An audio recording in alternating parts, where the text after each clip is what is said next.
இதயம் சார்ந்த நோய்கள் நாளுக்கு நாள் அதிகரித்துக் கொண்டே வருகின்றது.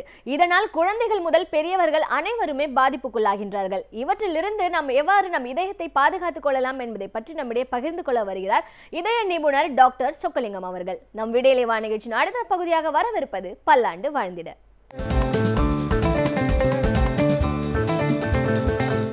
அன்பு நேயர்களே, காலை வணக்கம்.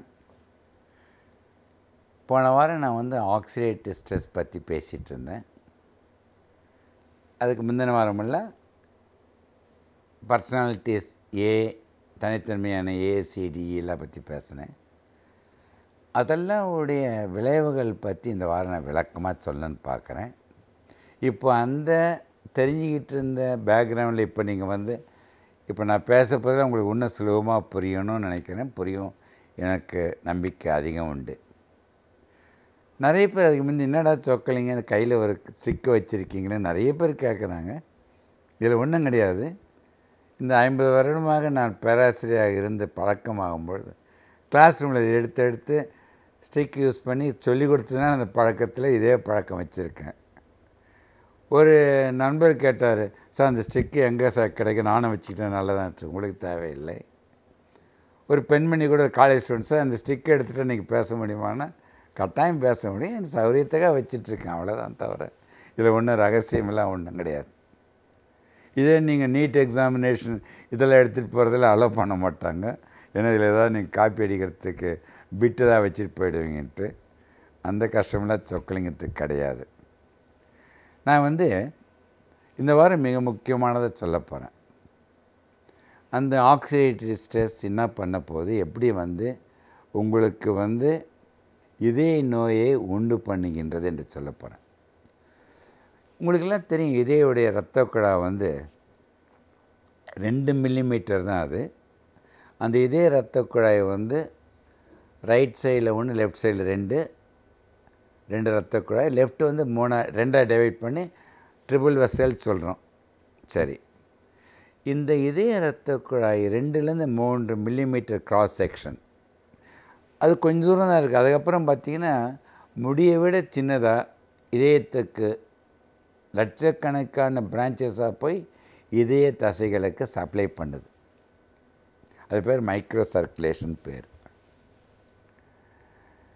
இப்போ இந்த மாரடைப்பு ஏன் வருது? இதய இரத்த குழாய், முக்கியமான இரத்த குழாய் இருக்குது, எபிகார்டியல் வெசல்ஸ் சொல்கிறோம்ல, இதய தசைகளுக்கு மேலே இருக்கிற இரத்த குழாய் தான் 2லேருந்து 3 மில்லிமீட்டர். அதை நம்ம ஆஞ்சியோகிராம் பண்ணும்பொழுது பார்க்க முடியும். அதுக்கு மைன்யூட்டாக இருக்கிற இரத்த குழாய்களை பார்க்கறது இது வரைக்கும் சக்தியும் கிடையாது. அதுக்கு வியாதி இருந்தால் அதுக்கு போய் நம்ம ஒன்றும் செய்ய போகிறதில்ல. அதை பற்றி நான் அப்புறம் வர வாரங்களுக்கு சொல்கிறேன். அதை இந்த 2-3 மில்லிமீட்டர் இரத்த குழாய் எதனால் பாதிக்குது, அடைப்படுது, எதனால் மாரடைப்பு வர்றது, இந்த வாரம் நான் விளக்கி சொல்லன்னு பார்க்குறேன். அதற்கு மனதிற்கு எப்படி தொடர்பு உடையதுன்னு நான் சொல்ல போகிறேன். இப்போ இந்த ஸ்லைடை பாருங்கள். அனைவரும் இந்த ஸ்லைடை உன்னிப்பாக கவனிக்கணும்னு நினைக்கிறேன். இந்த ஸ்லைடில் பார்த்தீங்கன்னா 3 படம் போட்டிருக்கேன். 3 படத்தையும் என்ன பண்ண போகிறேன்னா, இதை 3த்தையும் ஒவ்வொன்றா நான் பிரித்து பேச விரும்புகிறேன். இந்த 3 படத்தையும் இப்போ பிரித்து ஒவ்வொரு படமாக இப்போ விளக்கி சொன்னால் உங்களுக்கு ஈஸியாக புரியும். இந்த 3 படத்தையும் பிரிக்கும் பொழுது முதல்ல இருக்க இந்த முதல் படத்தை பாருங்கள். இதய இரத்த குழாய் அடைப்படாமல் இருக்கணும். எல்லாருக்கும் பிறந்ததுலேருந்து 100 வருடம் வாழ்கிற வரைக்கும் அடைப்படக்கூடாது. இந்த இதய இரத்த குழாய் நீங்கள் கிட்ட பார்த்தீங்கன்னா, இந்த இதய இரத்த குழாயில் இரத்தத்தில் கொலஸ்ட்ரால் எல்லாருக்கும் இருக்கும். இந்த கொலஸ்ட்ரால் மொத்தமே எடுத்துகிட்டால் உயிர் வாழ முடியாது. கொலஸ்ட்ரால் தான் இதயம், மூளை, உடம்பு எல்லா உறுப்புகளும் இயங்குவதற்கு கூட கொலஸ்ட்ரால். அது இரத்தத்தில் இருக்கிற வரை ஒன்றுமே பண்ணாது. அந்த கொலஸ்ட்ரால் எவன் ஒருவன் எதிர்மறை எண்ணங்களில் கடைபிடித்து வாழ்கின்றானோ, அந்த எண்ணங்களும் வாழும் பொழுதோ புகைப்பிடிப்பதாலோ உடனே அந்த கொலஸ்ட்ரால், இந்த படத்தில் பாருங்கள், இரத்தத்திலிருந்து பிரிந்து இரத்த குழாயில் படிகின்றது. இரத்த குழாயில் அந்த கொலஸ்ட்ரால் படியும் பொழுது அந்த இதய இரத்த குழாய் 30, 90, 99, 100% அடையும் பொழுது, அடைப்பு ஏற்படும் போது ஹார்ட் அட்டாக். எவன் ஒருவனுக்கு அந்த இரத்த குழாயில் அடைப்பு 70% கீழே இருக்கின்றதோ அவங்களுக்கு எந்த தொந்தரவும் வராது. எப்பொழுது அந்த இரத்த குழாயில் அடைப்பு 70% மேலே போகும்பொழுது தான் அஞ்சைனா என்ற ஆரம்ப கட்டத்தில் அது வேகமாக நடக்கும் பொழுது, அதை பற்றி அப்புறம் பேசுகிறேன், 100% வந்தவுடனே அடைப்பு வருது, அட்டாக் வந்துடுது. ஸோ மிக முக்கியமான காரணம் அத்ரோஸ்க்ளரோசிஸ் என்ற இதய இரத்த குழாயில் கொலஸ்ட்ராலும் ட்ரைக்ளிசரைட்ஸ், இந்த கெட்ட கொலஸ்ட்ரால், இந்த எல்டிஎல் கொலஸ்ட்ரால் முக்கியமாக படிவதால் இரத்த குழாய் அடைப்படுகின்றது. ஆனால் இது அடைப்படுவதற்கு பல வருடங்கள் ஆகும். 20, 30, 60, 80 வருடம் கூட ஆகும். அப்போ ஏன் சொக்கலிங்க 18 வயது, 20 வயது, 22 வயதில் அவர்களால் முழுமையாக அடைப்படாது. அவர்களுக்கு எதனால் வருகின்றது? ஸோ இரத்த குழாய் குறைவு கொஞ்சம் கொஞ்சமாக அடைப்படுவது அத்ரோஸ்க்ளரோசிஸ்னால் மாரடைப்பு வரலாம். அடுத்த படத்தை பாருங்கள். இரத்தம் உறைவதால், அதாவது த்ராம்போசிஸ், அது பேர் அத்ரோத்ராம்போசிஸ் என்று பெயர். இந்த அத்ரோத்ராம்போசிஸ் என்பது எவன் ஒருவனுக்கு அக்யூட் ஸ்ட்ரெஸ், சிவியர் ஸ்ட்ரெஸ், அது என்ன ஆகுன்னா அந்த இரத்த குழாய் அடைப்பு 20% இருந்தாலும் அந்த அடைப்பில் மேல் ஒரு சின்ன கிராக், எரோஷன், ரப்சர் ஆச்சுன்னா 2 நிமிடத்தில் இரத்த குழாய் 100க்கு 100 த்ராம்பஸ் கிளாட்டாய் அடைப்பட்டு மாரடைப்பு வந்துடுது. ஸோ முக்கியமானது இது த்ராம்போசிஸ். புரிஞ்சுக்கிட்டீங்களா? இந்த அடுத்த ஸ்லைடை பாருங்கள். இதுதான் கொரோனரி ஸ்பேசம், இதய இரத்த குழாய் வேகமாக சுருங்குவது. இதை பார்த்தீங்கன்னா பாருங்கள் எப்படி சுருங்கு பாருங்க. எப்போ அக்யூட் ஸ்ட்ரெஸ், டிப்ரெஷன், கோபம், டென்ஷன், வருத்தம் இதெல்லாம் வரும்பொழுது இரத்த குழாயை சுருங்குவது. புரிஞ்சிட்டிங்களா? அது ஸ்பேசம். இப்போ மறுபடியும் அந்த படத்தை பாருங்களேன். 3 படத்தையும் சேர்த்து அடைப்பு வருவது அத்ரோஸ்க்ளரோசிஸ், அத்ரோத்ராம்போசிஸ் என்ற ரத்தம் உறைவது, இரத்த குழாய் சுருங்குவது கொரோனரி ஸ்பேசம். 3மே ஒருவனுக்கு மாரடைப்பு கொன்று விடுகின்றது. இளம் வயதில் 20, 25 வயதில் வருவதற்கு காரணம் அத்ரோத்ராம்போசிஸ் என்ற ரத்தம் உறைவது, இல்லை அப்படி இரத்த குழாய் வேகமாக சுருங்குவது. சில பேர் இரத்த குழாய் அடைப்பே இருக்காது, அவங்களுக்கு கூட த்ராம்போசிஸ் வரலாம், அவங்களுக்கு கூட ஸ்பேசம் வரலாம். 18, 20, 22 வயசு ஆண்களும் பெண்களும் இறக்கின்றார்கள். இது 3ம் அத்ரோஸ்க்ளரோசிஸ், அத்ரோத்ராம்போசிஸ், ஸ்பேசம் என்ற கொரோனரி வெசல்ஸ் வருவது அனைத்துமே ஞாபகம் வைத்துக் கொள்ளுங்கள். நேர்மறை எண்ணங்களை விட்டு, அமைதியை விட்டு எதிர்மறை எண்ணங்களால், ப்ளஸ் புகைப்பிடிப்பதால், மது அருந்துவதால், அனைத்தும் சேர்த்து இது 3மே வருவதற்கு காரணமாகி உயிர்கொல்லியான மாரடைப்பில் உங்களை எடுத்து சென்றுவிடும். நாளுக்கு நாள் பல பிரச்சனைகள் உருவாகி கொண்டே இருக்கின்றது இந்த சமூகத்தில். எனவே இந்த பிரச்சனைகளை கண்டு நாம் ஒதுக்கிக் கொள்ளாமல் அவற்றில் நாம் எவ்வாறு ஈடுபடுத்திக் கொள்ளலாம் என்பதை பற்றி நம்மிடையே பகிர்ந்து கொள்ள வருகிறார் எழுத்தாளர் மனுஷபுத்திரன் அவர்கள். நம் விடியலை வா நிகழ்ச்சியின் அடுத்த பகுதியாக வரவிருப்பது தீதும் நன்றும்.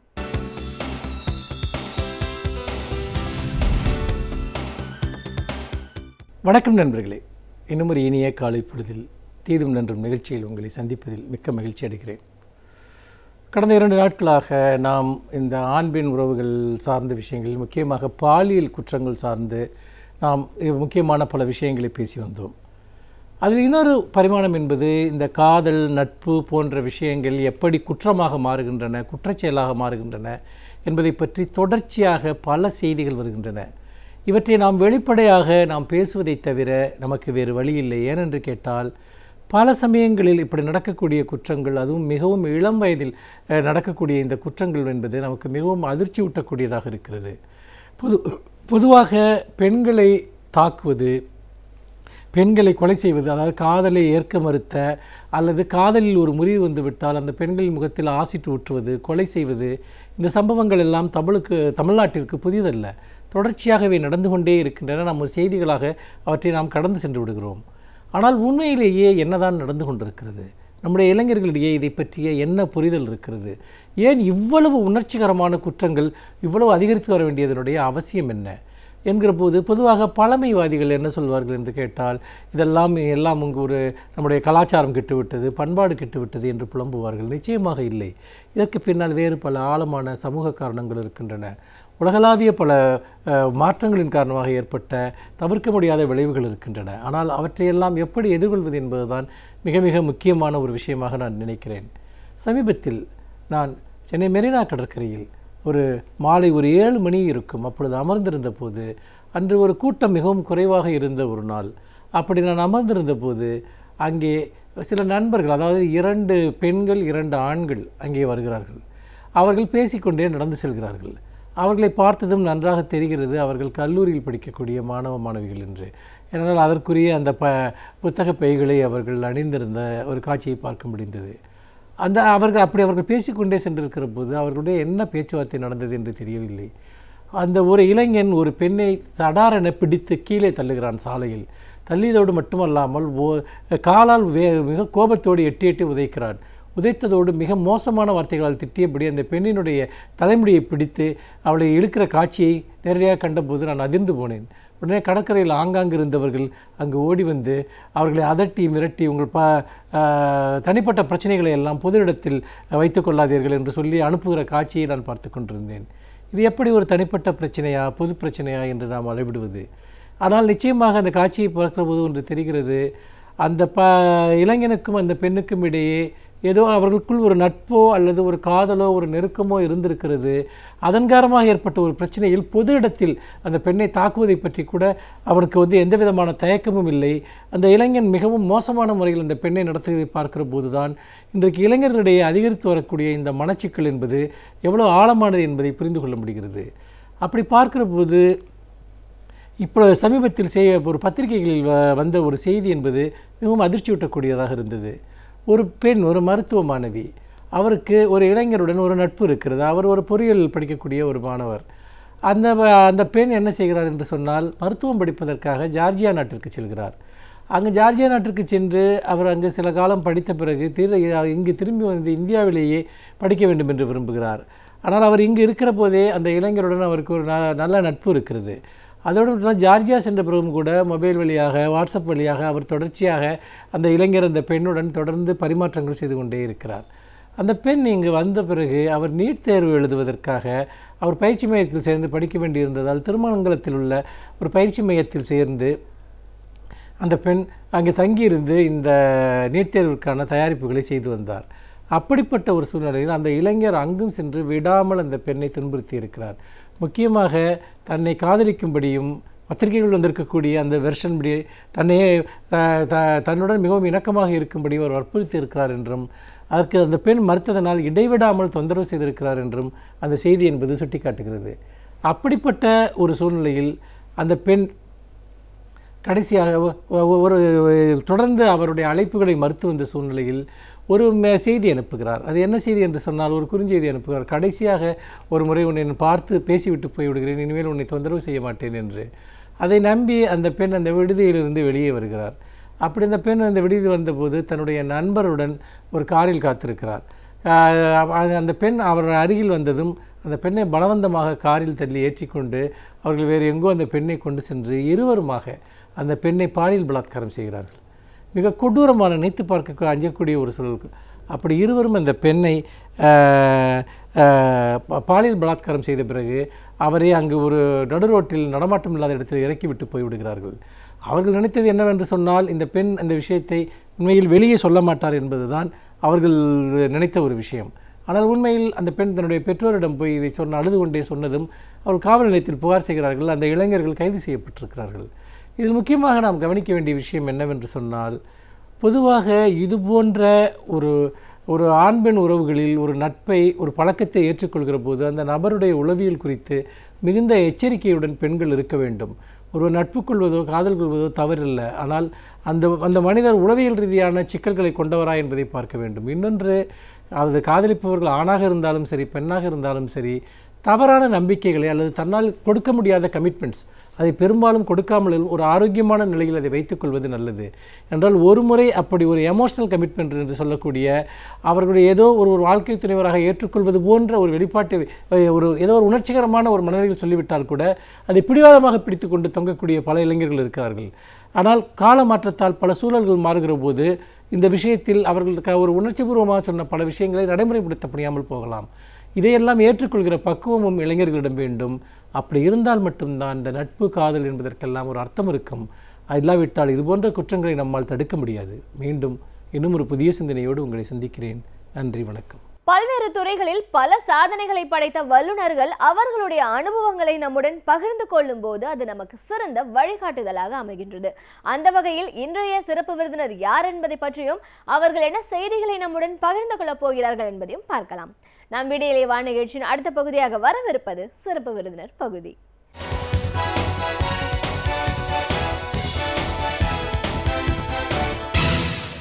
வணக்கம் நேர்களே, விடியலை வா நிகழ்ச்சியின் சிறப்பு விருந்தினருக்கான நேரம் இது.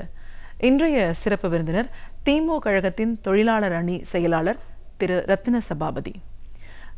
ஒரு தொழிலாளர் அணி செயலாளர் அப்படிங்கிற முறையில் இன்றைக்கி மின்துறை பொறுத்த வரைக்கும் என்ன மாதிரியான ஒரு போராட்டங்கள் நடக்குது, உதய் மின் திட்டம் அப்படின்ற ஒரு அறிவிப்புனால என்ன மாதிரியான ஒரு பாதிப்புகள் தொழிலாளர்களுக்கு ஏற்பட போகுது, இந்த துறை சார்ந்த பல விஷயங்களை இன்றைக்கி நம்ம அவர்கிட்ட கேட்டு தெரிஞ்சுக்கலாம்.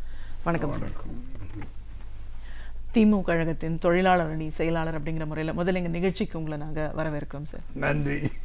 ஒரு அமைப்போட ஒரு செயலாளர், ஒரு துறை சார்ந்த பொறுப்பில் நீங்கள் பங்களிச்சிருக்கீங்க கடந்த காலங்களில் அப்படின்னு சொல்லும்போது, மின்வாரியத்துறை பொறுத்த வரைக்கும் அதோட வளர்ச்சி அப்படின்னா எந்த காலகட்டத்தில் ஒரு பெரிய வளர்ச்சி ஏற்படுது, தொழிலாளர்கள் நலன் அப்படின்னு பார்க்கும்போது என்ன மாதிரியான ஒரு செயல் திட்டங்கள்லாம் திமுக ஆட்சி காலத்தில் இருக்கும்போது உருவாக்கப்பட்டது, அது அப்புறம் எப்படி தொடர்ச்சியாக நடைமுறையில் வந்தது, இன்னைக்கு பல அமைப்புகள் போராட்டங்கள் அறிவிச்சிருக்கிற இந்த ஒரு சூழல் மின்வாரியத்துறை பொறுத்த வரைக்கும் எந்த மாதிரியான ஒரு நிலைப்பாடு இருக்கு, இப்படின்னு நிறைய விஷயங்கள் இருக்கு பேசுறதுக்கு. இது எல்லாத்தையும் ஒன்று விரிவாக நம்ம பேசணும். முதல்ல இந்த மின்வாரியத்துறையை பொறுத்த வரைக்கும் இதோட செயல்பாடு பற்றி சொல்லுங்க சார். ஒரு காலகட்டத்திலையும் அதற்கான பிரச்சனைகள்னு பல அமைப்புகள் போறாங்க அப்படின்னும் போது இந்த துறையை பொறுத்த வரைக்கும் என்ன தேவை இருக்கு? ஏன்னா ஆட்கள் நிறைய இல்லை, ரெக்ரூட்மெண்ட் சரியான முறையில் நடக்கலை அப்படிங்கிற ஒரு பேச்சு இருக்கு. கடந்த 2 ஆண்டுகளில் இன்க்ரிமெண்ட் அப்படின்னு வரும்போது வேலை பலுவும் எங்களுக்கு கூடுதுன்னு சொல்றதை பார்க்குறீங்க.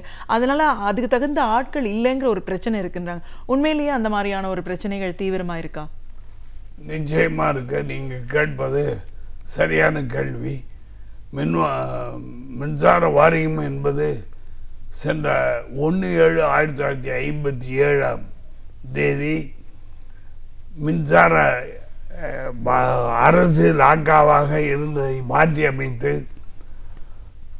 இந்தியன் எலக்ட்ரிசிட்டி ஆக்ட் 1948 அந்த முறைப்படி ஒவ்வொரு மாநிலத்துக்கும் தனித்தனி வாரியங்கள் அமைத்து கொள்ளலாம் என்ற பிரிவு அடிப்படையில் 1956 தமிழக அரசு, அந்த காங்கிரஸ் ஆட்சி இருந்த நேரத்தில் காமராஜர் முதல்வராக இருந்த பொழுது போட்ட உத்தரவுப்படி 1/7/1957 மின்வாரியம் துவங்கியது.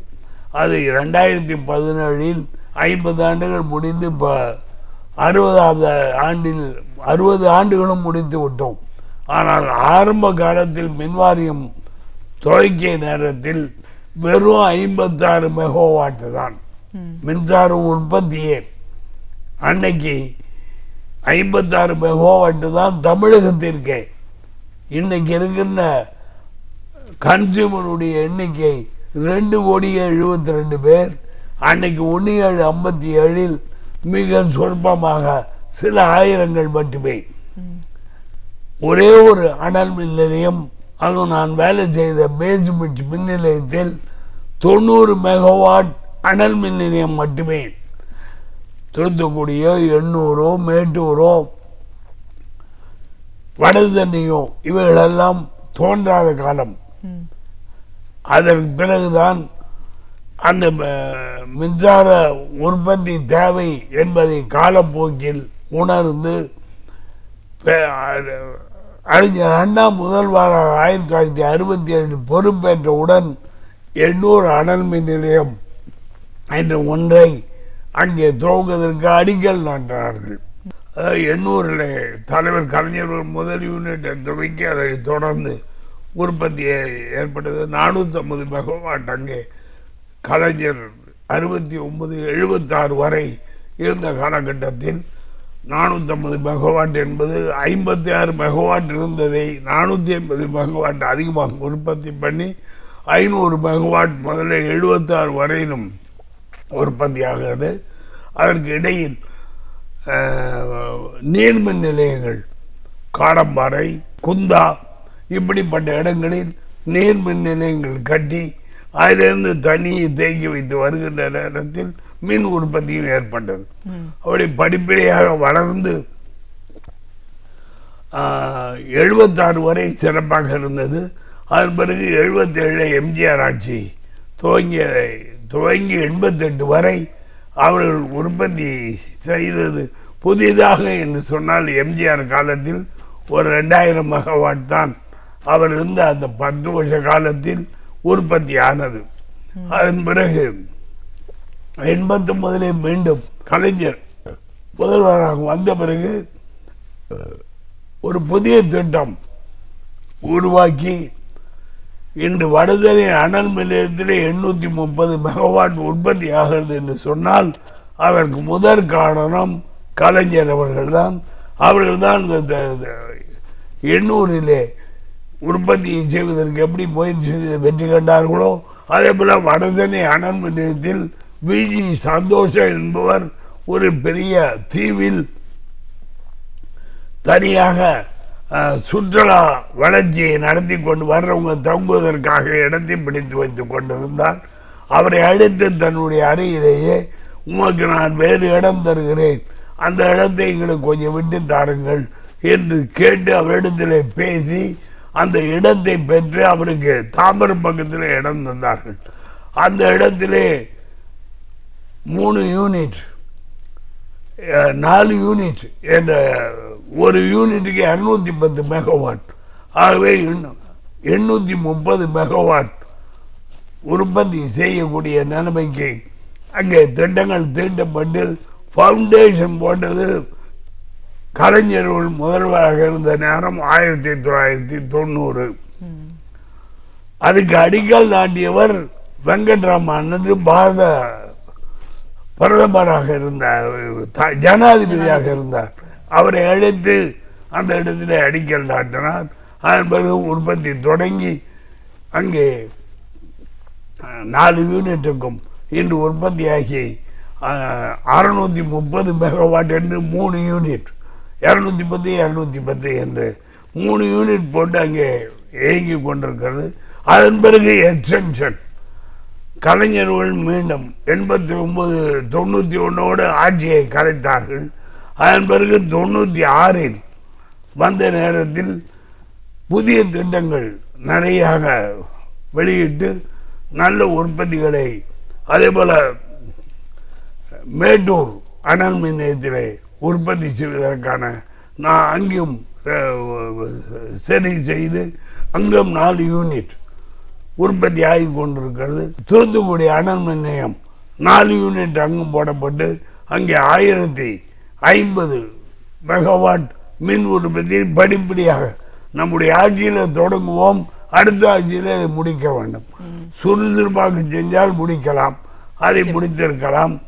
அதே போல் 2007 மீண்டும் கலைஞர் வந்த பிறகு இப்பொழுது ஒரு 3 நாளைக்கு முன்னாலே நீங்கள் பார்த்திருப்பீர்கள், உடகுடி திட்டத்திற்கு துவக்கத்திற்கு அடிக்கல் நாட்டுகிறேன் என்று இந்த அதிமுக அரசினுடைய முதல்வர் சொல்கிறார். அதில் உண்மை என்னவென்றால் ஏற்கனவே கலைஞர்கள் அந்த இடத்தில் 2009 அடிக்கல் நாட்டி விட்டார். 57 மின்துறை வாரியம் என்று உருவாக்கப்பட்டு வெறும் 56 மெகாவாட்ல உற்பத்தியை தொடங்கி கலைஞர் அவர்கள் ஆட்சி காலத்தில் அது 850 அப்படின்னு வரும்போதே ஒரு பெரிய நம்பர் தான், ஒரு பெரிய அளவில் விரிவாக்கம் நடந்திருக்குன்னு சொல்றாங்க. ஒவ்வொரு முறையும் திமுக ஆட்சிக்கு வரும்போதும் மின்துறை சார்ந்த பல திட்டங்கள், மக்கள் நலம் சார்ந்த அறிவிப்புகள் வெளியாகி செயல்பாட்டிலையும் இருந்திருக்கிறத நம்ம பார்க்கிறோம். நீங்க திமுக கழகத்தோட லேபர் விங்ல செயலாளர் அப்படிங்கிற முறையில ஒவ்வொரு துறை சார்ந்த அந்த ஊழியர்கள் அவங்களுடைய நலன் அப்படின்னு வரும்போதும் திமுக ஆட்சி காலத்துல நிறைய துறை சார்ந்த அமைப்பு சாரா தொழிலாளர்கள் இப்படின்றவங்களுக்கெல்லாம் அவங்களோட வெல்ஃபேருக்காக நிறைய விஷயங்கள் செயல்படுத்தப்படுது. மின்துறையை பொறுத்த வரைக்கும் தொழிலாளர்கள் மேம்பாடு, அவர்களுக்கான ஊதியம் அப்படிங்கறதெல்லாம் திமுக ஆட்சி காலத்துல எப்படி செயல்பட்டு இருந்துச்சு? துவங்கியதே கலைஞர்கள் தான் முதல்வராக இருந்த பொழுது 69 கலைஞர்கள் 10/2/1969 அண்ணா 3/2/69 இறந்தார். 10/2/1969 முதலமைச்சராக பொறுப்பேற்ற பிறகு எங்களை 70 25/5/1970 அன்று சம்மேளனம் என்ற அமைப்பு, கணக்காயர் சங்கம், அதுபோல மின்கழக தொழிலாளர் முன்னேற்ற சங்கம் என்ற எங்கள் 3 பேர் அழைத்து அவருடைய அறையிலேயே ஊதிய வெறும் 1/12/69 வழங்க வேண்டும் என்று நாங்கள் கோரிக்கை வைத்து எல்லா அகில இந்திய அளவில் மின்வாரிய தொழிலாளருக்கென ஒரு ஊதிய உயர்வு குழு அங்கே அமைக்கப்பட்டது. எல்லா இடத்திலும் வாரியம், ஒரு 15-19 மாநிலங்களில் வாரியங்கள் உருவாக்கப்பட்டு விட்டன.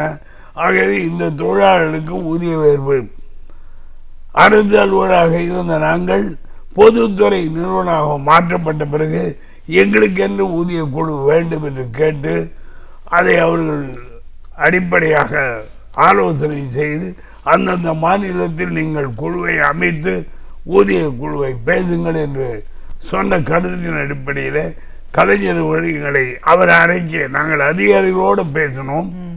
பேசி இறுதி கட்டத்திற்கு அவருடைய அறையிலேயே எங்களை அழைத்து பேசி என்ன சொல்கிறீர்கள் என்று கேட்டு நாங்கள் எங்களுக்கு என்னென்ன சலுகைகள் வேண்டும் இப்படியெல்லாம் உயர்த்தி தர வேண்டும் என்று கேட்ட நேரத்தில் அவர் சரி என்று கேட்டுக்கொண்டு ஊதிய உயர்வு என்பது அந்த காலத்தில் குறைவாக உயர்வு எங்களுக்கு கிடைத்தது என்றாலும் குறைவு என்பது அல்ல.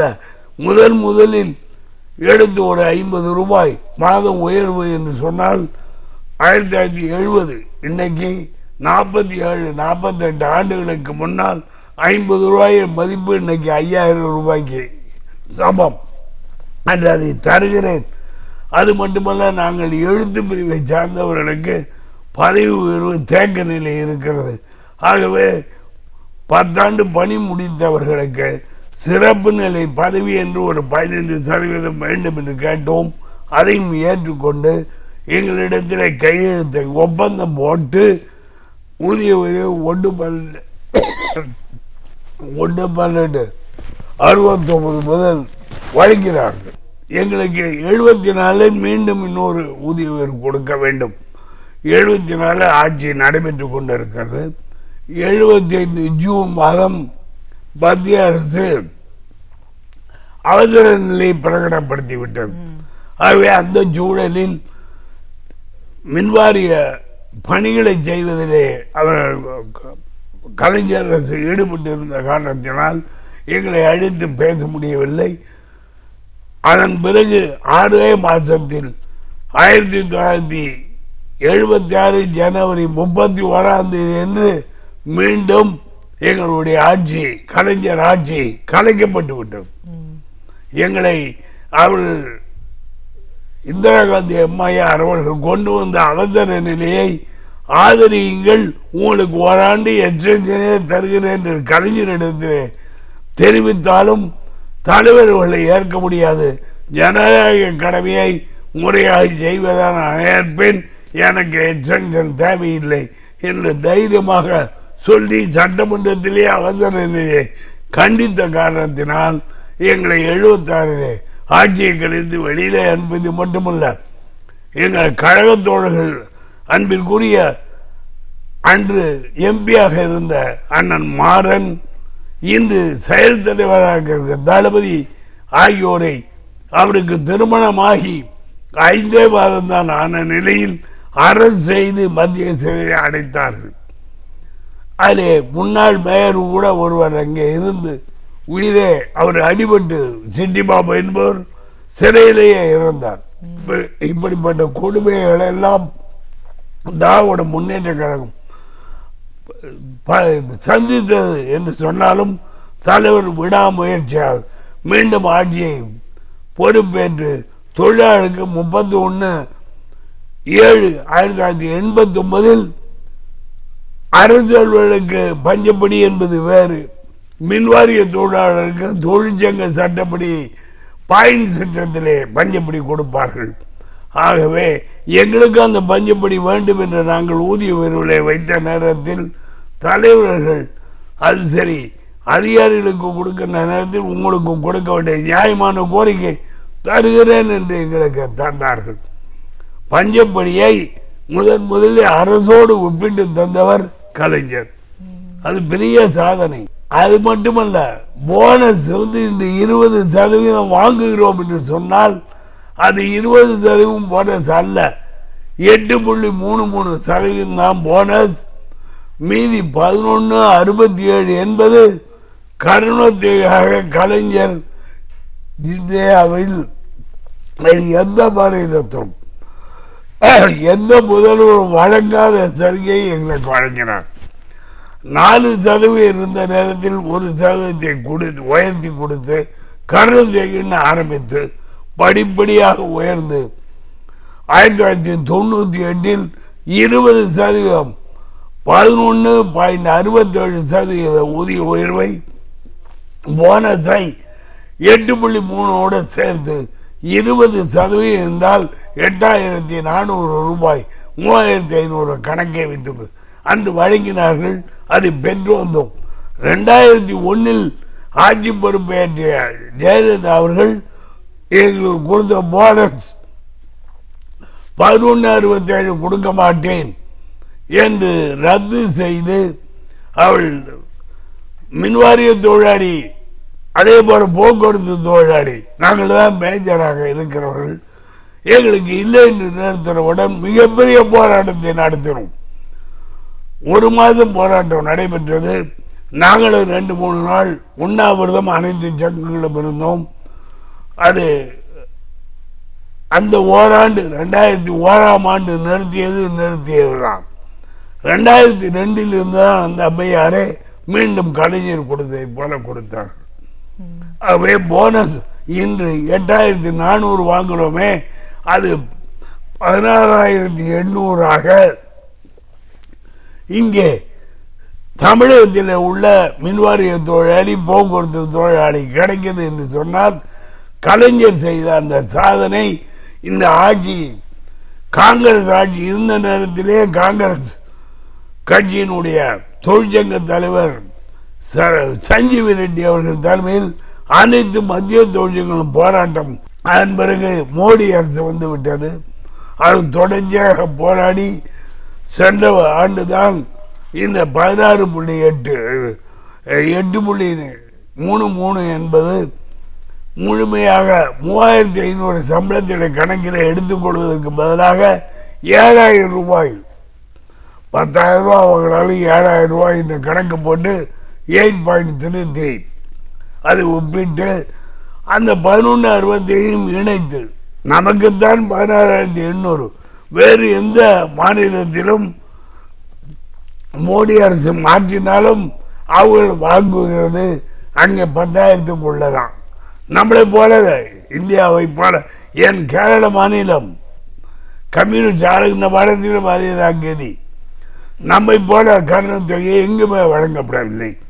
ஆகவே பணம் ஊதிய உயர்வு 10வது ஊதிய உயர்வு முடிந்து விட்டது. அதில் முதல் உதவி கலைஞர் தான். ஊழியர்களுக்கான ஒரு தேவை, அவர்களுக்கான சலுகைகள் திமுக ஆட்சி காலத்துல எவ்வளவு தூரம் இருந்துச்சு நம்ம பேசியிருக்கோம். இப்போ மத்திய அரசாங்கத்தோட பல கொள்கை முடிவுகள் இன்னைக்கு பெரிய ஒரு பாதகத்தை ஏற்படுத்தியிருக்கு. மோடி தலைமையிலான பாஜக அரசு இப்போ உதய் மின் திட்டத்தை செயல்படுத்தணும் அப்படிங்கிற ஒரு எண்ணத்துல இருக்காங்க. இப்போ இந்த ஒரு சூழல்ல இது நீங்க எப்படி பாக்குறீங்க? இது எந்த அளவுக்கு ஒரு நாட்டுக்கும் சரி தொழிலாளர்களுக்கும் ஒரு பாதிப்பை ஏற்படுத்தும் சொல்றீங்க?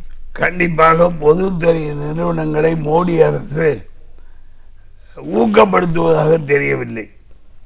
மின்வாரியத்தை பொறுத்தவரையில் 2003 இதே வாஜ்பாய் பாரத பிரதமராக இருந்த நேரத்தில் பழைய சட்டங்களை எல்லாம் ஒன்றாக இணைத்து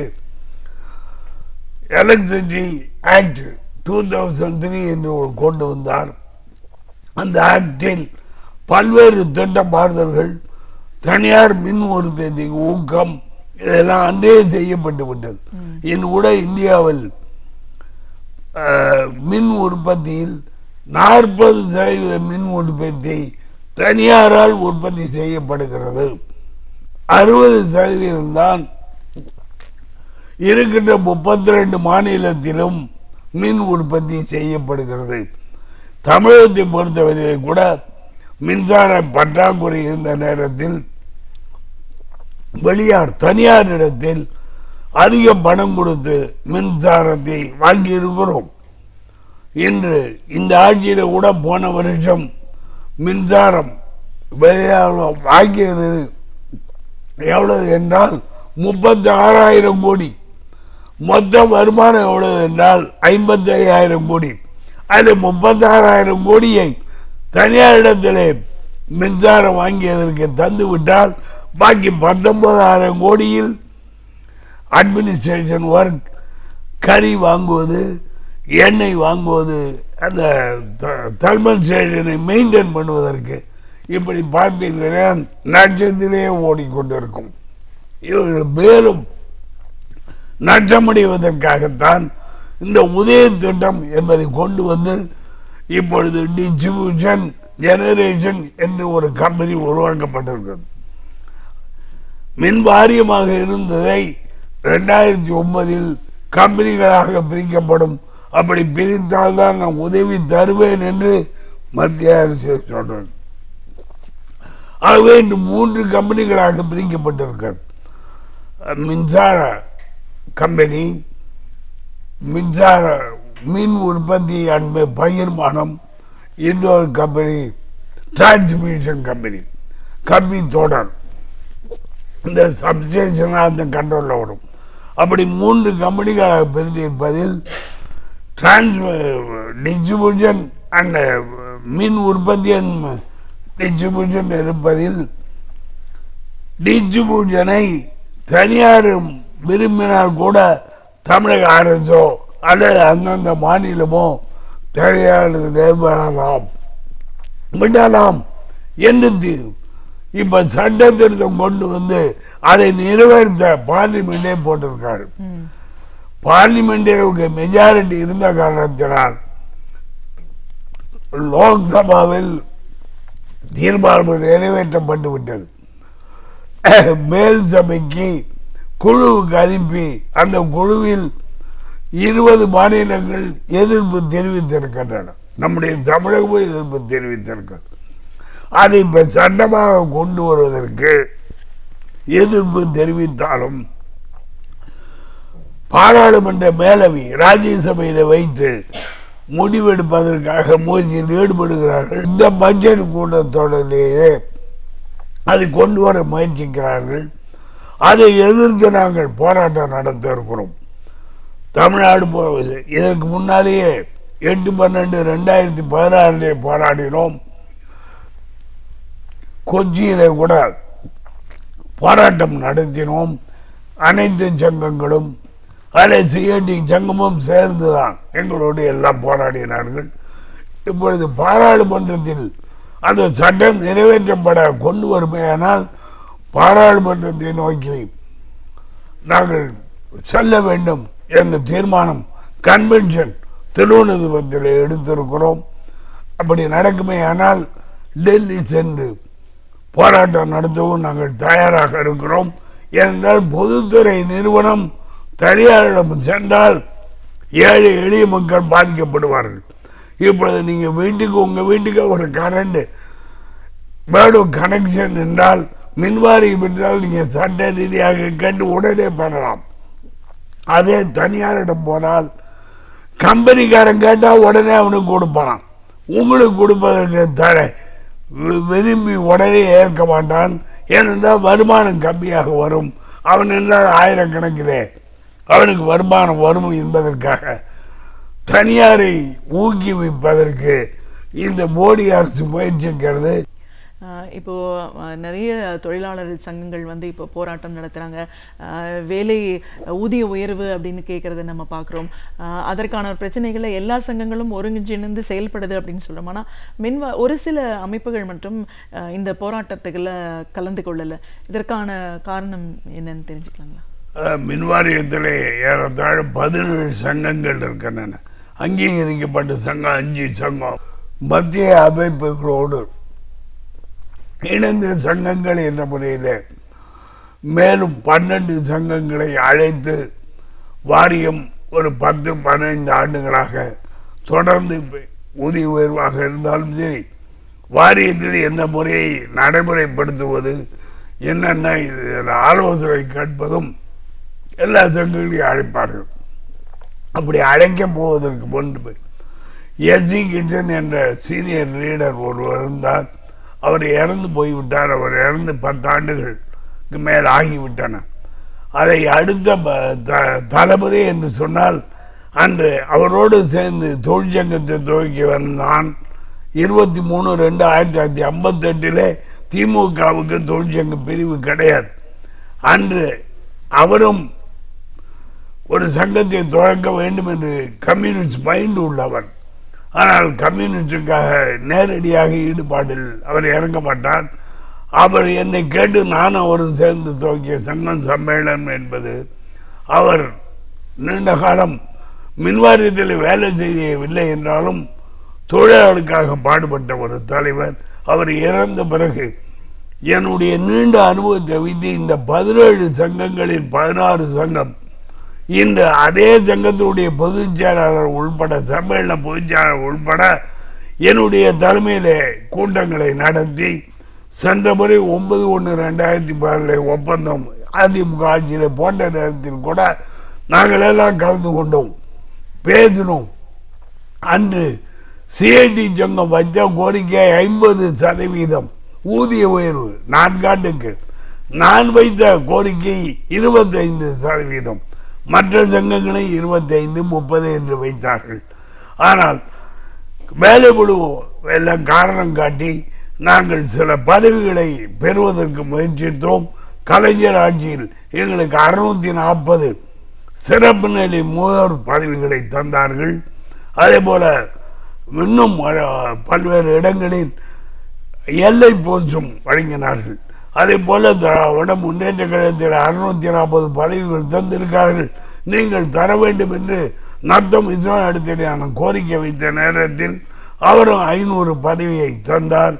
ஆனால் ஊதிய உயர்வு எங்களுக்கு தலைவர் கொடுத்தது மீண்டும் 2007 ஊதிய உயர்வுகளே 35% உயர்வை மீண்டும் தந்து அரசியல்வாதிகளுக்கு ஒரு ஆண்டு கழித்து தான் மத்திய அரசு மாநில அரசு ஊழியர்களுக்கு நிலுவைத் தொகை தந்தார்கள். ஆனால் கலைஞரிடத்தில் இவர்கள் சொன்ன நேரத்தில் சேர்மனாக இருந்து ஒரு சொன்ன நேரத்தில் என்னுடைய வாதத்தை எடுத்து வைத்து மின்வாரிய தொழிலாளி ஆபத்தான பணியை செய்கிறான், வேலை பொழிவும் சேர்த்து செய்கிறான்.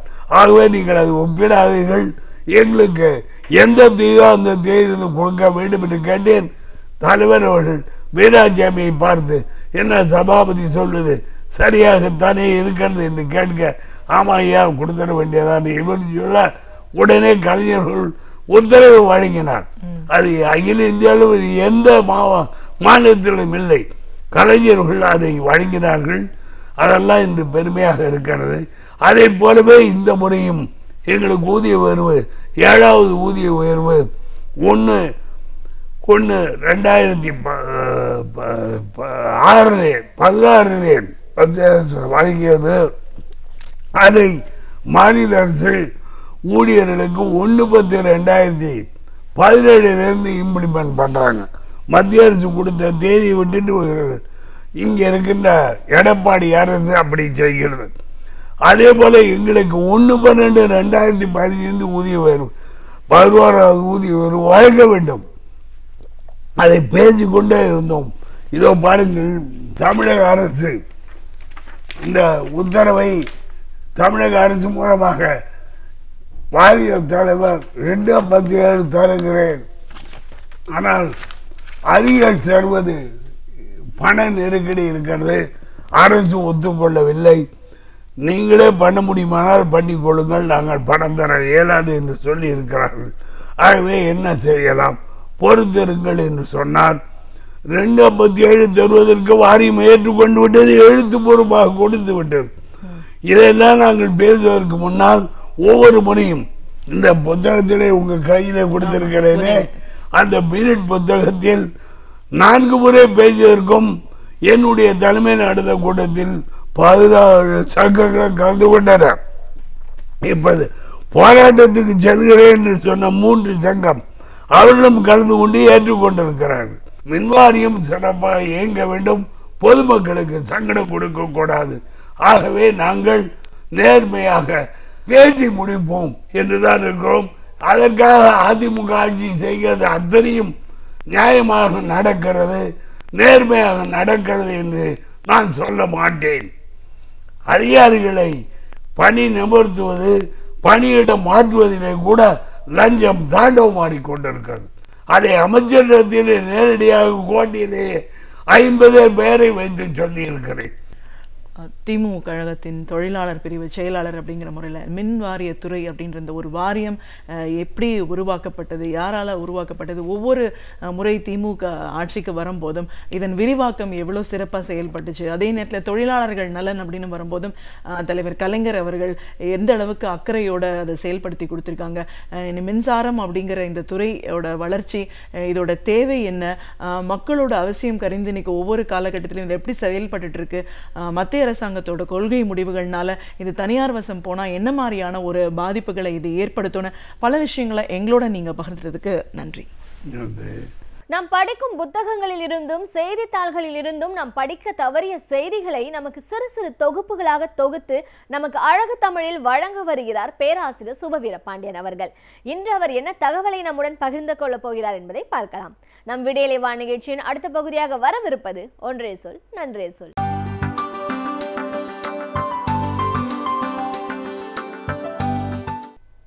அனைவருக்கும் என் அன்பு வணக்கம். இன்றைக்கு வாழும் அறிவியல் அறிஞர்களில் போற்றப்படுகிறவராக, வியக்க வைக்கிறவராக இருக்கிறவர் இங்கிலாந்தை சார்ந்த ஸ்டீஃபன் ஹாக்கிங். ஸ்டீஃபன் பொறுத்தளவு 26 வயதில் அவர் இறந்து போய்விடுவார், இனி வாழ முடியாது என்று மருத்துவர்களெல்லாம் சொன்னார்கள். 20-24 வயது இளைஞனாக இருக்கிற வரைக்கும் மிகச் சுறுசுறுப்பாக இருந்த ஸ்டீஃபன் சட்டென்று ஒரு மிகப்பெரிய கொடிய நரம்பு நோயினால் தாக்கப்பட்டார். அதனை மோட்டார் நியூரான் டிசீஸ் என்று சொல்லுவார்கள். மருத்துவர்கள் கேள்விப்பட்டாலே அச்சப்படுகிற அளவுக்கான ஒரு நோய் அது. கொஞ்சம் கொஞ்சமாக உடல் உறுப்புகளை செயலிழக்க செய்யும். ஸ்டீஃபன் அவர்களுக்கும் அப்படித்தான். அவருடைய கைகள் செயலிழந்தன, கால்கள் செயலிழந்தன, அவரால் பேச முடியாது. சக்கர வண்டியில் அமர்ந்திருக்கிறார், ஒரு பக்கமாக தலை சாய்ந்திருக்கும்.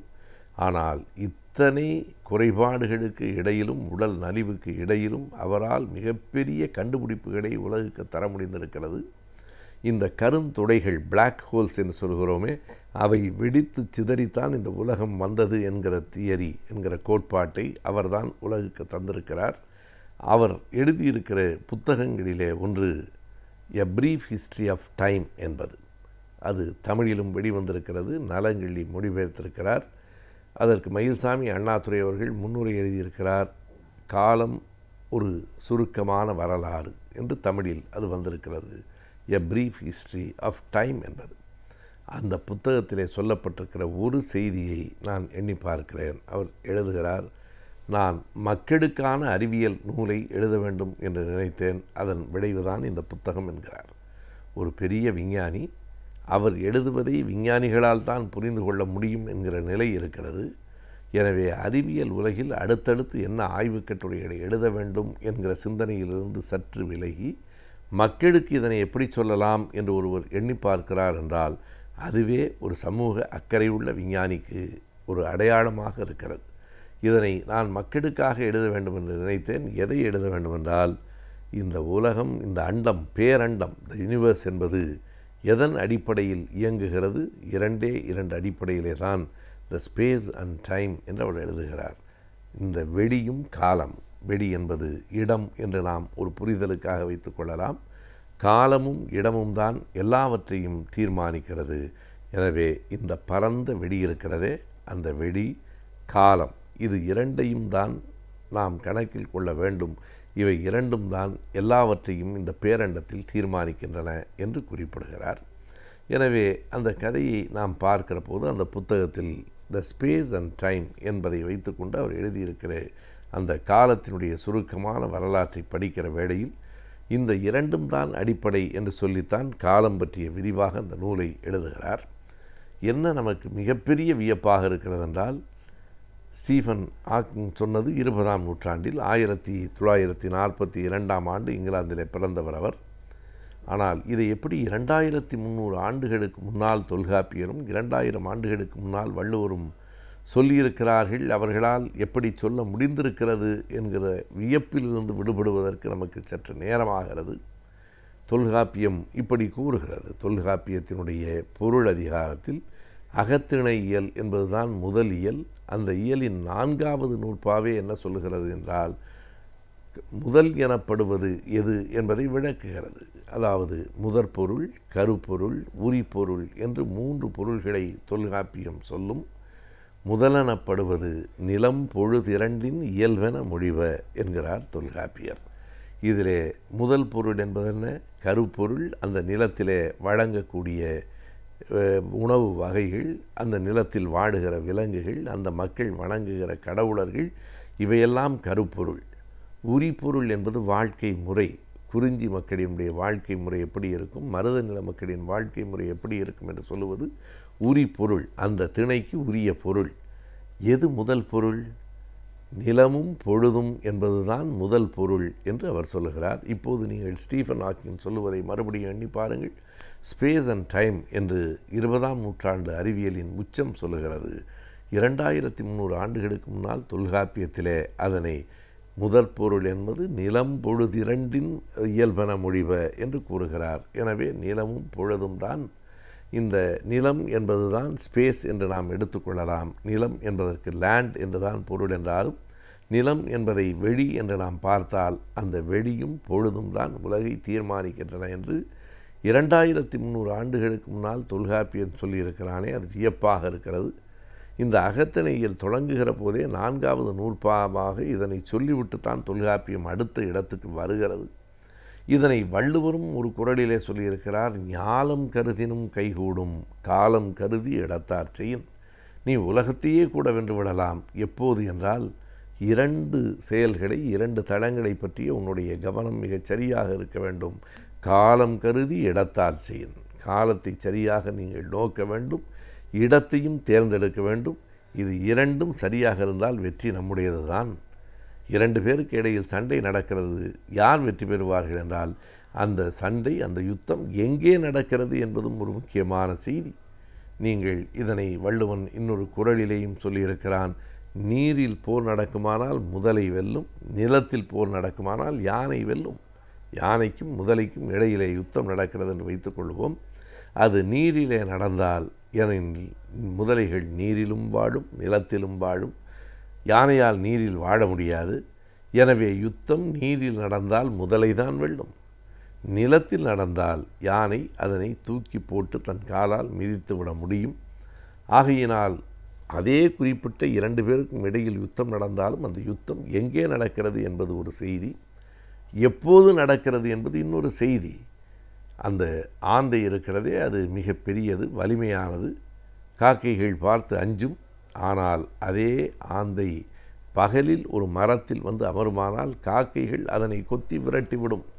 காரணம், ஆந்தைக்கு பகலில் கண் தெரியாது என்பதை நாம் அறிவோம். இரவில் நடக்குமானால் ஆந்தை வெல்லும், பகலில் நடக்குமானால் போரில் காக்கை தான் வெல்லும். ஆகையினால் இடம் காலம் என்கிற இரண்டும் தீர்மானிக்கிறது என்பதை இத்தனை குறட்பாக்களில் சொன்ன வள்ளுவர் மிகச் சுருக்கமாக ஞாலம் கருதினும் கைகூடும். ஞாலம் என்றால் உலகம், நீ உலகத்தையே கூட வென்றுவிடலாம், காலம் கருதி இடத்தார் செய்யின் என்று சொல்லுகிற போது தொல்காப்பியர் சொன்ன கருத்து, வள்ளுவர் சொன்ன கருத்து 2000 ஆண்டுகளுக்கு பிறகு இப்போது அது அறிவியல் கூற்றாக வெளிப்பட்டிருக்கிறது. உலகம் ஏற்றுக்கொண்ட அறிவியல் செய்தியாக இருக்கிறது என்பதை எண்ணி பார்க்கும் வேளையில் உண்மையிலேயே நமக்கு ஒரு பெருமிதம் வருகிறது. நம்முடைய முன்னோர்கள், மூத்த அறிஞர்கள், புலவர்கள் மிகச்சரியாக வாழ்க்கையை பார்த்து வாழ்வியலினுடைய உண்மைகளை கண்டறிந்து நமக்கு சொல்லியிருக்கிறார்கள் என்பது நமக்கு கண்டிப்பாக பெருமை தருகிற செய்தி. ஆனால் அந்த நூல்களையெல்லாம் நாம் படிக்கிறோமா? ஸ்டீஃபன் புத்தகத்தையும் படிக்கிறோமா என்ற ஒரு கேள்வி. ஆனால் இவற்றை அந்த அறிவியல் துறையில் இருக்கிற மாணவர்களாவது படித்து விடுகிறார்கள். இந்த தொல்காப்பியம், திருக்குறள் போன்றவற்றை மிகச்சிலராக இலக்கியம் படிக்கிற மாணவர்கள் தான் படிக்கிறார்களே தவிர வெகுமக்கள் படிப்பதில்லை என்பது நமக்கு இருக்கிற வேதனை. நம் இலக்கியங்களை, நம் வீட்டு சொத்தை நாம் பயன்படுத்தி கொண்டால் உலகத் தளத்தில் நாம் உயர்ந்து நிற்போம் என்பதைத்தான் இந்த செய்திகள் நமக்கு எடுத்து காட்டுகின்றன. மனிதர்களாகிய நாம் ஒவ்வொருவரும் அடிப்படையான சட்டத்திட்டங்களை அறிந்திருப்பது மிகவும் அவசியமாகின்றது. எனவே இன்று என்ன சட்டத்திட்டங்களை பற்றி நம்முடன் பகிர்ந்து கொள்ளப் போகிறார்கள் என்பதை பார்க்கலாம். நம் விடியலே வா நிகழ்ச்சியின் அடுத்த பகுதியாக வரவிருப்பது ஆலோசனை நேரம்.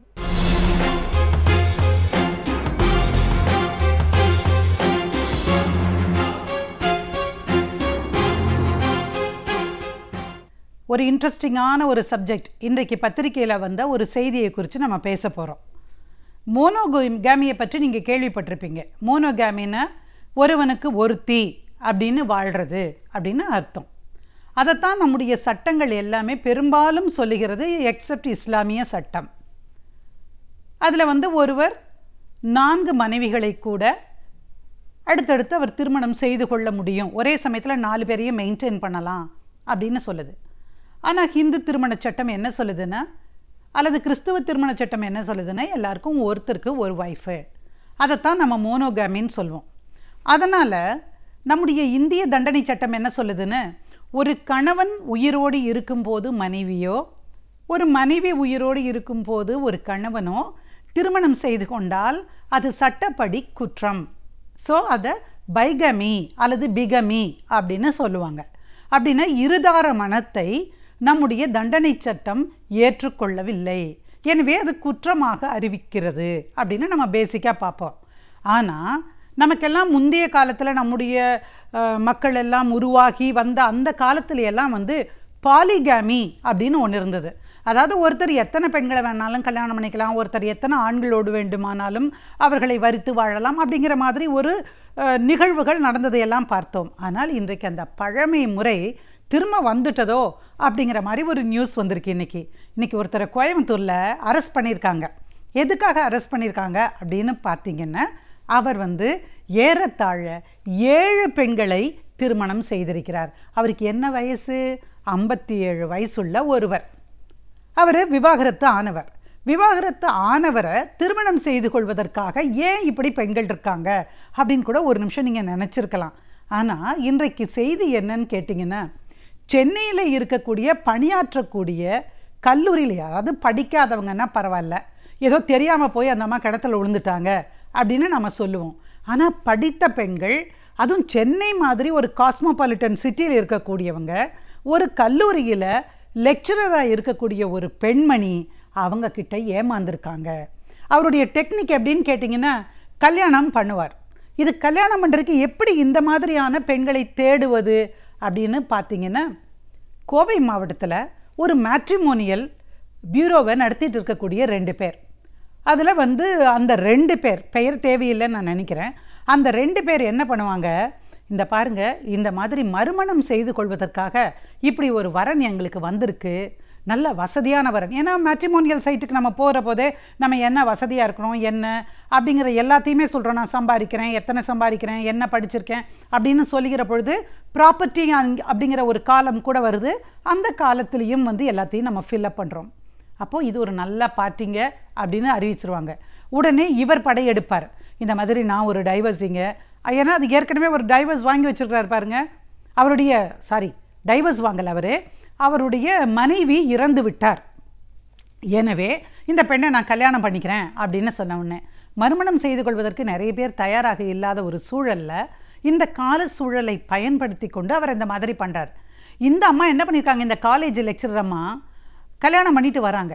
உடனடியாக பாருங்கள், எனக்கு இந்த மாதிரி ஒரு கஷ்டம் இருக்குது, இதில் வந்து இதை கொடுத்தா தான் என்னால் செட்டில் பண்ண முடியும், எனக்கு இவ்வளோ லட்சம் ரூபாய்க்கு மேலே இது வர வேண்டியிருக்கு, அப்படி இப்படிலாம் நிறைய விஷயங்களை சொல்கிறாரு.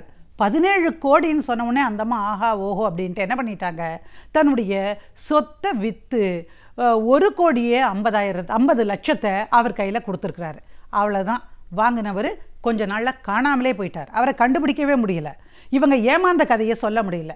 இதே மாதிரி இன்னொரு பெண் என்ன பண்ணியிருக்காங்க, தன்னுடைய சொத்தை விற்று திரும்பவும் அதே கதை, தனக்கு கஷ்டம் அல்லது இது மாதிரி பண்ணினா இவ்வளோ வரும் அப்படின்னு அந்த பெண் வந்து ஒரு 3 கோடி ரூபாயை கொடுத்துருக்குறாங்க.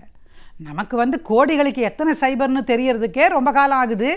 ஆனால் இந்த மனிதன் இந்த திருமணத்திற்காக காத்திருக்கக்கூடிய, மறுமணத்திற்காக காத்திருக்கக்கூடிய இந்த பெண்களில் யார் வந்து ரொம்ப வசதியானவங்க அப்படின்னு கண்டுபிடிச்சு அவர்களை நோக்கி சென்று அவர்களை ஏமாற்றி, நான் இந்த மாதிரி இருக்கேன், எனக்கு வேறு எதுவும் இல்லை, இதுதான் எனக்கு வாழ்க்கை, இந்த மாதிரி தான் நான் வாழ்கிறேன், எனக்கு வந்து இந்த கோர்ட்டில் ஒரு கேஸ் இருக்குது, அல்லது இந்த கேஸ்லேருந்து எனக்கு இவ்வளோ வரப்போகுது, இன்னொரு இடத்துல ஒரு சிக்கலில் நான் மாட்டிட்டேன், எனக்கு இந்த பணம் இருக்கிறது, எனவே என்ன. அப்போது எந்த ஒரு மனைவியுமே என்ன நினைப்பாங்க அப்படின்னு சொன்னாக்க, அடடா நம்ம கணவனுக்கு கஷ்டம், இதில் என்ன பெரிய நஷ்டம் ஆகிட போகுது, 1,50 கோடியை கொடுத்தோம்னா அடுத்தாப்பில் 10 கோடி வரப்போகுது அப்படிங்கிற எண்ணத்தில் இன்றைக்கு ஒவ்வொரு பெண்ணாக ஏமாந்து வந்திருக்காங்க.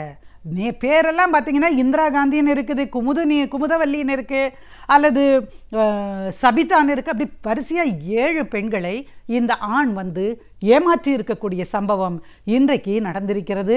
ஏறத்தாழ ஒரு 5-6 வருஷ காலத்தில் இவ்வளோ பேர் ஏமாந்துருக்காங்க அப்படின்னா எங்கேயோ ஒரு வீக்னஸ் நம்ம பெண்கள்கிட்ட இருக்குது அப்படின்னு நான் நினைக்கிறேன். ஒருத்தர் கேட்ட உடனே அப்படி கொடுக்க வேண்டிய அவசியம் என்ன? அப்படி ஒரு நம்பிக்கைக்குரியவராக 2வதாக திருமணம் புரிந்த நபர் அப்படி ஆகி விடுகிறாரா அப்படின்னா என்ன அப்படிங்கிற விஷயத்தை யோசிக்க வேண்டும் என்பதற்காகத்தான் இந்த விஷயத்தையே உங்கள் முன்னாடி பேசியிருக்கேன். இன்றைக்கி வந்து அவரை வந்து கைது செய்து விட்டார்கள். நேற்றைக்கே கைது நடந்து விட்டது. அவர் இனிமேல் வந்து கேசஸை ஃபேஸ் பண்ணுவார். இப்போது இவர் திட்டமிட்டு ஏமாத்தினார். இந்த 7 கல்யாணம் பண்ணியிருக்கிறது, ஒரு கல்யாணம் இருக்கும்போதே இன்னொரு 7 கல்யாணம் அப்படின்னு வருகிற பொழுது அவர் குற்றவாளி என்று கட்டாயமாக இந்திய தண்டனை சட்டத்தின் அடிப்படையில் அடைக்கப்படுவதில் சந்தேகமே கிடையாது. எனக்கு இதில் இன்னும் 2 பேரை பற்றி நம்ம பேசியாகணும். இந்த மேட்ரிமோனியல் சைட்லேருந்து இந்த மாதிரியான 2வது திருமணத்திற்காக மறுமணத்திற்காக அப்ளை செய்து வைத்திருக்கிறவர்களில் யார் வந்து ஹை ப்ரொஃபைல் அப்படின்னு பார்க்குறாங்க. அந்த ஹை ப்ரொஃபைலை அந்த கம்பெனியில் இருக்கக்கூடிய வனஜா, மோகன் ஆகிய இருவருமே 2 பேருமா சேர்ந்து அதை கொடுக்குறாங்க. அப்போது இந்த மாதிரியான சம்பவங்கள் ஒரு மேட்ரிமோனியல் சைட்டில் செய்யலாமா அப்படின்னு நம்ம பார்க்கணும். அப்போது இன்றைக்கு புற்றீசல் போல நிறைய மேட்ரிமோனியல் சைட் வந்திருக்கிறது. சிலது நல்ல விஷயங்கள் கூட பார்க்கலாம். நிறைய அதிகபட்சமான மக்கள் தொகை இருக்கிற இந்த நாட்டில் இந்த இடத்துல மாப்பிள்ளை இருக்காருன்னு எப்படி தெரிஞ்சுக்கிறது, எவ்வளோ படிச்சிருக்காருன்னு தெரிஞ்சுக்கிறதுனா இந்த மாதிரி ப்ரொஃபைல் ரெஜிஸ்ட்ரேஷனும் அதை ஒட்டி 2 பேருக்குமான அறிமுகத்தை செய்வதாக பல மேட்ரிமோனியல் சைட்ஸ் வந்திருக்கிறது. ஆனால் இனிமேல் பெண்கள் இந்த மாதிரியான மேட்ரிமோனியல் சைட்ஸ் வருகிற பொழுது விழிப்போடு இருக்க வேண்டியது அவசியம். நீங்கள் பார்த்தீங்கன்னா நாங்கள் வந்து ஜஸ்ட் கோஆர்டினேட்டர்ஸ், உங்களுக்கு லிங்க் ஏற்படுத்துறதோடு எங்கள் கடமை முடிஞ்சிருச்சு. அதுக்கப்புறம் உண்மையாக பொய்யான்னு நீங்கள் பார்த்து தெரிஞ்சுக்க வேண்டியது உங்கள் கடமை அப்படின்னு அவங்க கையை கழுவி விட்டுறாங்க. அதனால் பெண்கள் இனிமேல் வரக்கூடிய காலங்களில் அது முதல் மணமாக இருந்தாலும் சரி 2வது திருமணமாக இருந்தாலும் சரி, எதிலேயும் வருகிற வரன்கள் யார் என்ன என்று தெரிந்து கொள்வது என்பது ரொம்ப அவசியமாக இருக்கும். என்னை பொறுத்த வரைக்கும் இன்றைக்கு நான் தமிழ்நாட்டில் இருக்கக்கூடிய காவல்துறையை சார்ந்தவர்களுக்கெல்லாம் ஒரு கோரிக்கையே வைக்கணும்னு நினைக்கிறேன். இந்த மாதிரி திருமண தகவல் தொடர்பு மையங்கள் என்னென்ன விதமான செயல்களிலே ஈடுபடுகிறது, இந்த குற்றச்சாட்டுக்களுக்கெல்லாம் இலக்காகி இருக்கிறார்களே, இவர்கள் என்ன செய்ய முடியும் என்பதை வந்து விசாரணை செய்ய வேண்டியதும் அவர்கள் மீது கண்காணிக்க வேண்டியதும் ரொம்ப அவசியம் என்பதை நான் சுட்டிக்காட்ட விரும்புகிறேன். விழிப்போடு இருக்க வேண்டியது பெண்களுடைய கடமை. அதே சமயத்தில் இப்படி பெண்கள் போய் ஏமாந்து போய் விடாமல் இருக்க காவல்துறையினரும் உரிய பாதுகாப்பு ஏற்பாடுகளை செய்வதும், இப்படிப்பட்ட மேட்ரிமோனியல் சைட்டை பற்றி தெரிந்து அவர்கள் மீது நடவடிக்கை எடுப்பதும் ரொம்ப ரொம்ப அவசியம். நம் வாழும் சமூகத்தில் நம் மனம் பல சஞ்சலங்களுக்கு ஆளாகின்றது. எனவே இவற்றிலிருந்து நம் மனதை நாம் எவ்வாறு தெளிவாக பாதுகாத்துக் கொள்ளலாம் என்பதை பற்றி நம்மிடையே பகிர்ந்து கொள்ள வருகிறார் மனநல நிபுணர் டாக்டர் பதூர் மொஹிதீன் அவர்கள். நம் விடியலேவா நிகழ்ச்சி நிறைவு பகுதியாக வரவிருப்பது மனமே மனமே.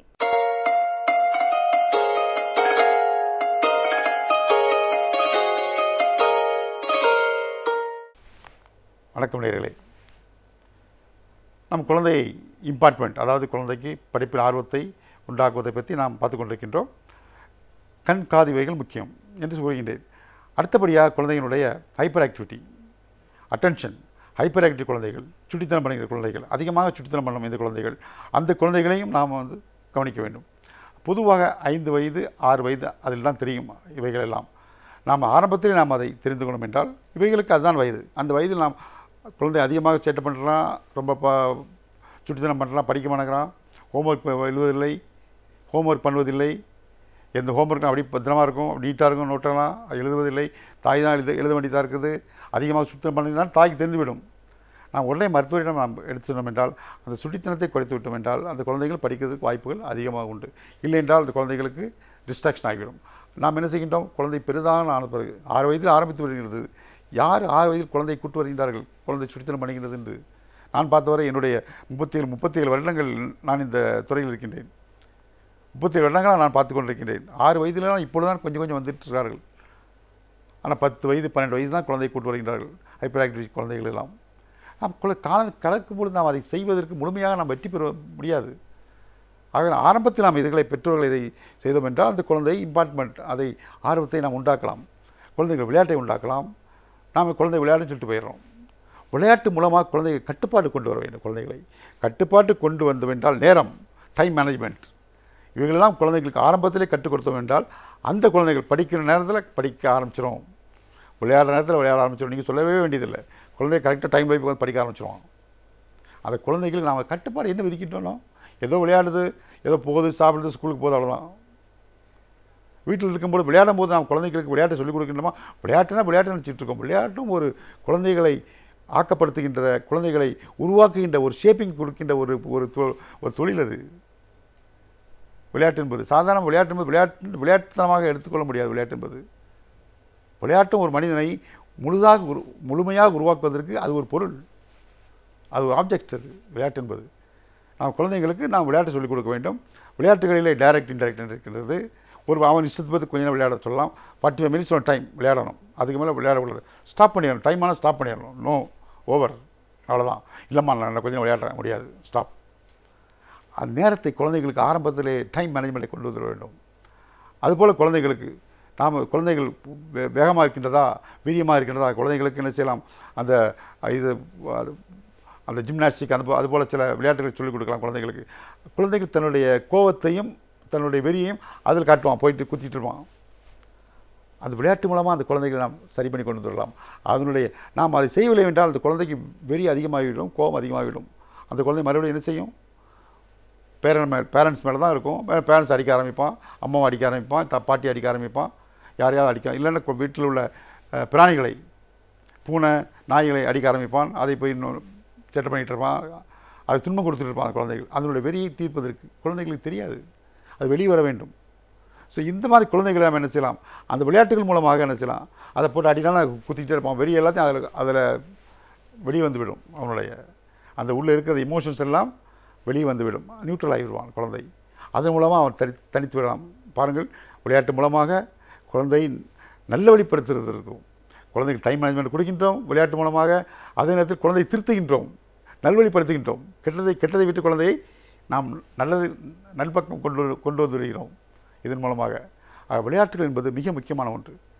அந்த விளையாட்டு மூலமாக நாம் குழந்தைகளை சரிப்படுத்திக் கொள்ளலாம். ஒன்று, அதன் விளையாட்டு மூலமாக நம்முடைய கல்ச்சர் என்ன, நம்முடைய பண்பாடு என்ன, யார் செய்கின்றோம், நம்ம செய்கின்றோமா, நம்ம பண்பாட்டெல்லாம், நம்முடைய கலாச்சாரம் எங்கே போகின்றது? இது கலாச்சாரம் என்பது இல்லை, பண்பாடு என்பது இல்லை. நம்ம தமிழர் கலாச்சாரம் எங்கே இருக்கின்றது? இங்கே இல்லை. சுதந்திர தினம் என்பதெல்லாம் போய்விட்டது. அதாவது சுதந்திர தினம், குடியரசு தினம் என்பது அதெல்லாம் போய்விட்டு இப்போ என்னது, மதர்ஸ் டே, ஃபாதர்ஸ் டே, ஃப்ரெண்ட்ஸ் டே வந்துவிட்டது. பொங்கல் எங்கே? நாம் பொங்கல் யார் பொங்கல் பொங்குகின்றோமா? வருகின்றது பொங்கல், வரப்போகின்றது பொங்கல். எல்லாம் டிவியிலே பார்க்கின்றோம் பொங்கலை. திருவிழாக்கள் எல்லாம் டிவியில் தான் பார்க்கின்றோம், தொலைக்காட்சி தான் பார்க்கின்றோம். டிவி யார் போய் நேரில் நாம் கலந்து கொள்கிறோமா? இல்லை. பொங்கல் எங்கே பொங்கும்? குக்கரில் தான் பொங்குகிறோம். கிராமத்தில் மாதிரி பொங்க முடியவில்லை. இந்த காலத்தினுடைய முன்னேற்றம், காலத்தினுடைய நிலைமை. குக்கரில் தான் இன்றைக்கி இது பொங்கல் வைக்கிறோம். யார் பானை வச்சு கரும்பு வச்சு வைக்கிறோம்? இல்லை. அதுபோல் எல்லாம் மாறிக்கொண்டே வருகின்றது. நம்முடைய கலாச்சாரம் மாறிக்கொண்டே வருகிறது. அது ஆசிரியர் தினம் எல்லாம் குறைந்து விட்டது. இப்போ எல்லாம் ஃப்ரெண்ட்ஸ் டே, மம்ஸ் டே, ஃபாதர்ஸ் டே, டேட் டே, இப்படி தான் வருகின்றது. காதலர் தினம் இது போல தான் புதுசாக வந்து கொண்டிருக்கிறது. வியாபார உத்தியில் எல்லாம் மாறிவிட்டது கலாச்சாரம். நம்ம கலாச்சாரத்தை நம்ம பேண வேண்டும். நம்ம கலாச்சாரம், பண்பாடு இவரை குழந்தைகளிலிருந்தே நாம் அவர்களுக்கு உருவாக்க வேண்டும். அதை நம்முடைய ஆன்மீகம் எல்லாம் குழந்தைகளுக்கு ஒரு விளையாட்டில், டைரக்ட் விளையாட்டில் என்ன செய்யலாம்? குழந்தைகளை இஷ்டத்துக்கு விளையாடுன்னு சொல்லலாம். அவன் விளையாட விட்டுறலாம். அவன் என்ன விளையாடுகிறான்னு நாம் பார்க்க வேண்டும். நம்ம அதை பார்ப்பதில்லை. அவனுடைய எண்ணம் என்ன, அவனுடைய மோட்டிவ் என்ன செய்கின்றான் என்று விளையாட்டு மூலமாக குழந்தை தன்னுடைய உள் எண்ணங்களை வெளிப்படுத்தும். அதை நாம் புரிந்து கொள்ள வேண்டும். அதன் மூலமாக குழந்தை நாம் திருத்தலாம். நாம் செய்வதில்லை. ஒன்று. இன்னொன்று இன்டைரக்ட். அதன் மூலமாக என்ன செய்யலாம்? நம்மளுடைய கலாச்சாரத்தை, பண்பாட்டை குழந்தைக்கு புத்தி விடலாம். இதை தான் செய்யணும், இந்த விளையாட்டு இப்படி தான் விளையாடணும், இதுக்கு இப்படி தான் ரூல்ஸு, ரெகுலேஷன்ஸ், இந்த ரூல்ஸுக்குள்ளே நீ இருக்கணும். அந்த ரூல்ஸுக்குள்ளே குழந்தையை கட்டுப்படுத்தி கொண்டு வர வேண்டும். ஒரு கட்டுப்பாட்டுக்குள் கொண்டு வர வேண்டும். விளையாட்டில் உள்ள ரூல்ஸ் மூலமாக, விளையாட்டு ரூல்ஸ் அண்ட் ரெகுலேஷன் இருக்கின்றதல்லவா, அந்த குழந்தைகளுக்கு அந்த விளையாட்டினுடைய நோக்கத்தின் காரணமாக அந்த கட்டுப்பாட்டுக்கு வந்துவிடும். அதனுடைய ரூல்ஸ் அண்ட் ரெகுலேஷனுக்கு குழந்தை கட்டுப்பட்டு விடும். அதே ரூல்ஸ் அண்ட் ரெகுலேஷன் பிற்காலத்தில் அது எந்த துறையில் இருந்தாலும், அவர் பிற்காலத்தில் எந்த துறையில் இருந்தாலும், எந்த ஒரு வேலையில் இருந்தாலும், பணியில் இருந்தாலும் அந்த கட்டுக்கோப்புக்குள் அந்த குழந்தை வந்துவிடும். ரூல்ஸ் அண்ட் ரெகுலேஷனுக்குள் வந்துவிடும். இல்லை என்றால் எவ்வளோ குழந்தைகள் பார்க்கின்றோம். எந்த ரூல்ஸ் அண்ட் ரெகுலேஷன்ஸ் குழந்தைகள் சிறுவயதிலேருந்து இல்லாதனால் எந்த ஒரு அலுவலகத்திலும் எத்தனை பேர் ரூல்ஸ் அண்ட் ரெகுலேஷன் ஃபாலோ பண்ணுகின்றார்கள்? எத்தனை பேர் கட்டுக்கோப்பாக இருக்கின்றார்கள்? ஒரு ஒரு ஒரு ஒரு ஆர்கனைசேஷனில் ஒர்க் பண்ணுறவங்க எத்தனை பேர் அது ஒரு கட்டுக்கோப்பில் இருக்கின்றார்கள்? ஒரு ரூல்ஸ் அண்ட் ரெகுலேஷனுக்குள்ளே இருக்கின்றார்கள்? மிக குறைவு. எத்தனையோ பேர் அதை மீறுகின்றார்கள். காரணம், அதை வளர்க்கின்ற வளர்ப்பு. ஸோ வளர்ப்பு முறை மிக முக்கியம் அந்த குழந்தைகளுக்கு. படிப்பு மட்டுமல்ல. ஆகவே நாம் அதுக்கு கொண்டு வர வேண்டும். அது கொண்டு வந்த வேண்டும் என்றால்தான் நாம் அதுகளை ஒரு நல்ல ஒரு குழந்தைகளாக கொண்டு வர வேண்டும். நாம் ஆசைப்படுகின்ற குழந்தைகள் செய்ய வேண்டிய கடமை இருக்கின்றது. குழந்தைகள் அவைத்து முந்திருப்பை செய்கள் என்று சொல்கின்றார். அவைத்து முந்திருக்கு செய்ய வேண்டும். குழந்தைகள் கண்ணில் ஒருதல் நீர் வந்தாலும் உலகம் அள வேண்டும். கட்டவ சபையில் உனக்காக தன் இடம் தர வேண்டும். இதெல்லாம் எப்படி உருவாக்குவது? குழந்தை கட்டுப்பாட்டுக்குள் கொண்டு வர வேண்டும். அந்த கட்டுப்பாட்டு மூலமாக எந்த ஒரு குழந்தையையும் தாயால் கண்டிப்பாக மாற்ற முடியும். எந்த குழந்தை எப்படி இருந்தாலும் சரி. தாயினுடைய கையில் இருக்கின்றது. கிட்டத்தட்ட 30% இருக்கின்றது. அந்த 30% ஐக்கியம் என்பது தாயின் கையில் இருக்கின்றது. ஆகவே அதன் மூலமாக நாம் குழந்தையை தாய் நினைத்தோம் என்றால் எந்த குழந்தையையும் சிறப்பான குழந்தைகளாக ஆக்க முடியாது என்பது கிடையாது. ஒரு காலத்தில் சொன்னார்கள், மேன் ப்ரொபோசஸ் காட் டிஸ்போசஸ் என்று. இந்த அப்படி இல்லை. Man promoted, man disposes. அப்படி தான் இருக்கின்றது. மேன் ப்ரொபோசஸ், காட் டிஸ்போசஸ் இருந்தது. இப்போ அப்படி இல்லை. God proposes, man disposes. மாறிவிட்டது. உலகம் மாறிவிட்டது. முடியும். தாயால் முடியும். கண்டிப்பாக முடியும். ஏனென்றால் 30% அவர் கையில் இருக்கின்றது. குழந்தை நேச்சுரலாக பிறக்கின்றது. குழந்தை பிறக்கும் பொழுது இயற்கையிலே அவர் குழந்தையினுடைய அதனுடைய பிஹேவியர் எல்லாம் 5% தான் இருக்கின்றது. சுற்று வட்டத்தின் மூலமாக நான் சொல்வது போல் 20% குழந்தைகளுடைய சுற்று வட்டாரங்களை பொறுத்து, அதனுடைய அமைப்பை பொறுத்து குழந்தைக்கு அறிவு வளர்கின்றது. ஒரு பக்கம் இருக்கட்டும். ஒன்று இயற்கையிலே இருக்கின்றது. இயற்கையின் மூலமாக அது எவ்வளோ 5% தான் அவைகள். சுற்று வட்டாரத்தின் மூலமாக 20%. குழந்தை படிக்கின்றது 15%. ஆனால் தாயின் கையில் இருப்பது 25-30% இருக்கின்றது. 30% தாயின் கையில் இருக்கின்றது. அந்த 30 போட்டால் முடிஞ்சு போச்சு. குழந்தை அழகாக வந்துவிடும். எந்த குழந்தையும் நல்ல குழந்தைகள் தான். எல்லாம் ஆக்கமுள்ள குழந்தைகளாக நாம் ஆக்கிவிட முடியும். கண்டிப்பாக முடியும். ஆகவே நாம் அதன் மூலமாக நம்ம குழந்தைகளை நல்ல ஒரு குழந்தைகளாக, ஒரு ஆக்கமுள்ள குழந்தைகளாக, ஒரு ப்ரொடக்டிவ் குழந்தைகளாக, ஒரு படைப்பாளிகளாக நாம் அது குழந்தையை சிறப்பான குழந்தையாக உருவாக்க முடியும். அது தாயின் கையில் இருக்கின்றது. உங்கள் கையில் தான் இருக்கின்றது. நினைத்தால் நீங்கள் சாதிக்கலாம் என்று கூறிக்கொண்டு விடைபெறுகிறேன். நன்றி, வணக்கம்.